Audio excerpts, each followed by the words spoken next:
বেতন ভাতা বিতরণ, বিদেশ থেকে টাকা পাঠানো কিংবা গ্যাস, পানি, বিদ্যুৎ বিল প্রদান, ঘরে বসে মোবাইল ফোনেই হচ্ছে সব লেনদেন। এই সুবিধার জন্যই শহর থেকে গ্রামে লেনদেনের জনপ্রিয় মাধ্যম হয়ে উঠেছে মোবাইল ব্যাংকিং।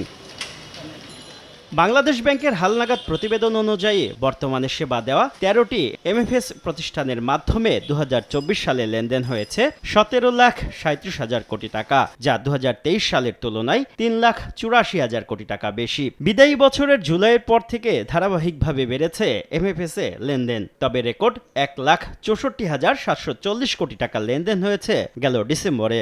ডিসেম্বরের তুলনায় জানুয়ারিতে লেনদেনের পরিমাণ আরো কিছু বেশি হচ্ছে এবং সামনে রমজান আসছে এবং অন্য উৎসব আসছে। এই সময়টা নিশ্চিত করে লেনদেনের পরিমাণ আরো অনেক বাড়বে। আমাদের ধারণা এখন যেমন প্রতিদিন ওভারঅল সবাই মিলে ৫,০০০ কোটি টাকার লেনদেন হয়, ২ বছর পরে দেখা যাবে এটি ১০,০০০ কোটি টাকার লেনদেন হচ্ছে। লেনদেনের পাশাপাশি বিদায়ী বছরে বেড়েছে এমএফএস অ্যাকাউন্টের সংখ্যা। ২০২৪ সালের ডিসেম্বর শেষে এমএফএস অ্যাকাউন্ট দাঁড়িয়েছে ২৩,৮৬,০০,০০০-এ। ২০২৩ সালে যা ছিল ২২,৪,০০,০০০, অর্থাৎ বছরের ব্যবধানে অ্যাকাউন্টধারী বেড়েছে ১,৮২,৮২,০০,০০০। নতুন অ্যাকাউন্ট নাম্বার যুক্ত হওয়া এবং ট্রানজেকশনের যে প্যাটার্ন সেটিও অত্যন্ত ইতিবাচক। দেশে এমএফএস এর যাত্রা শুরু হয় ২০১১ সালে।